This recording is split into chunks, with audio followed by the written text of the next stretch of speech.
हरे कृष्ण। मेरे सारे सनातनी भाई और बहनों और साधु गुरु वैष्णवी के चरणों में कोटि कोटि प्रणाम।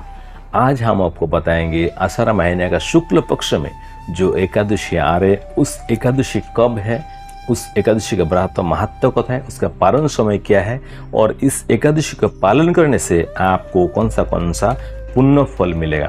तो हम आपको सबसे पहले बताएंगे इस महीने का जो एकादशी आ रहा है 6 जुलाई का है, मतलब संडे को है, अगला संडे को, और पारण है दूसरा दिन सुबह 9:29 के अंदर में आपको पारण कर लेना चाहिए। तो इस एकादशी के बारे में जो महाराज युधिष्ठिर जी ने भगवान श्री कृष्ण से पूछे है कि आषाढ़ महीने का जो शुक्ल पक्ष में एकादशी आ रहा है, उस एकादशी का विधि क्या है, उसका महत्व क्या है, वो हमें पूरी तरह से वर्णन कीजिए। तो भगवान श्री कृष्ण ने क्या बताया है महाराज युधिष्ठिर जी को, वही हम आपको पढ़ के सुनाएंगे जो शास्त्रों में लिखा है, ताकि आपको थोड़ा सा भी डाउट ना हो और पूरी तरह से बात को समझे और उसी तरह भाव लेके अगर आप उस एकादशी का पालन करते हैं तो यकीन मानिए आपका हर एक मनोकामना भी पूरी होगी और जो शास्त्रों में लिखा गया वो सारी फल आपको मिलेगा।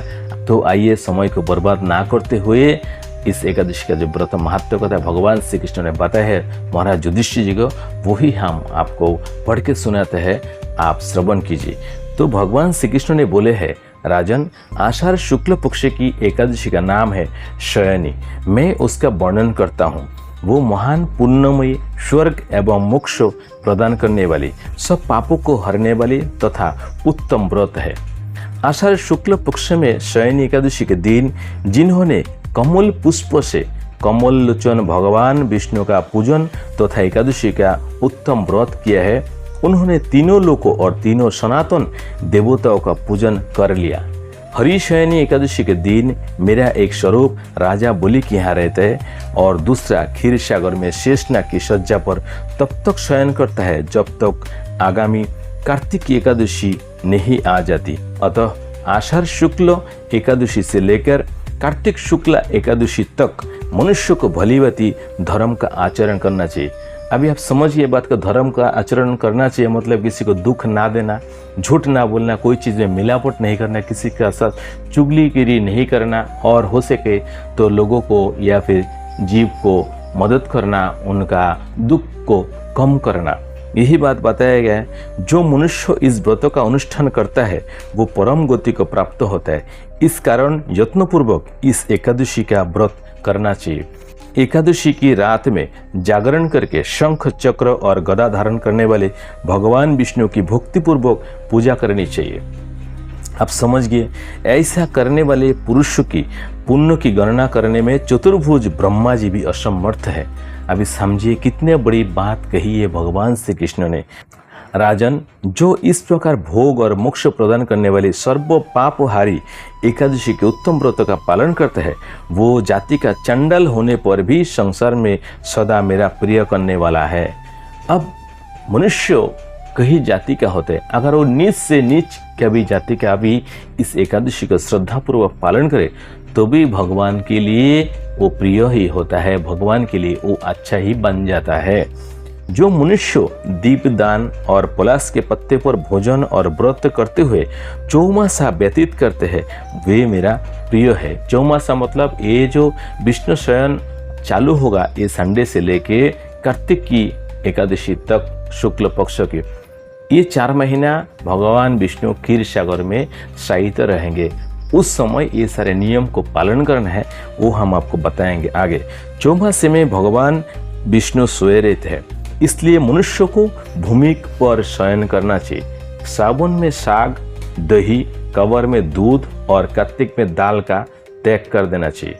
अथवा जो चौमासे में ब्रह्मचर्य का पालन करता है वो परम गति को प्राप्त होता है। राजन, एकादशी के व्रत से ही मनुष्य सब पापों से मुक्त हो जाता है, अतः सदा इसका व्रत करना चाहिए, कभी भूलना नहीं चाहिए।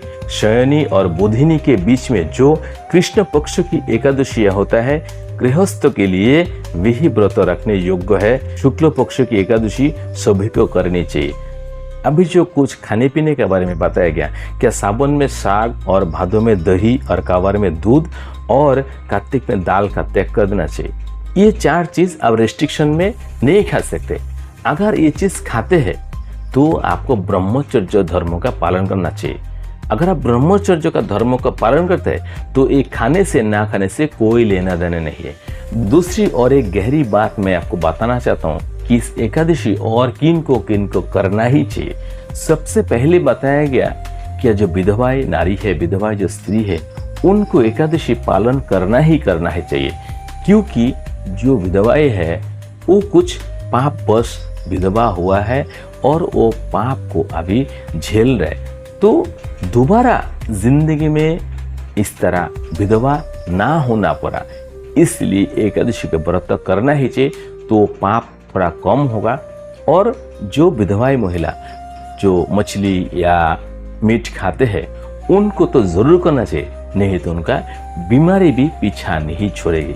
और दूसरी बात है, इस तरह होते होते जो इस जन्म में विधवा हुआ है, अगला जन्म में भी फिर विधवा होंगे और दरिद्रता को प्राप्त होंगे और कम उम्र में शादी भी हो जाएंगे, फिर दासित्व को प्राप्त होगा। उसके बाद में फिर नीच जाति में, नीच योनि में वो पैदा होती है और भी कष्ट झेलना पड़ता है। इसलिए विधवा नारी को ये एकादशी व्रत रखना ही चाहिए, और कोई व्रत हो या ना हो एकादशी व्रत रखना ही चाहिए। जो विधवाएं महिला है, स्त्री लोग हैं, और सधवा को भी तो रखना ही चाहिए, ताकि इस तरह मुसीबत ना आए, पति को खोना ना पड़े। इसलिए चैनल में पहली बार है तो सब्सक्राइब कर लीजिए और सनातनी भाई और बहन को शेयर कर लीजिएगा। हरे कृष्ण राधे राधे।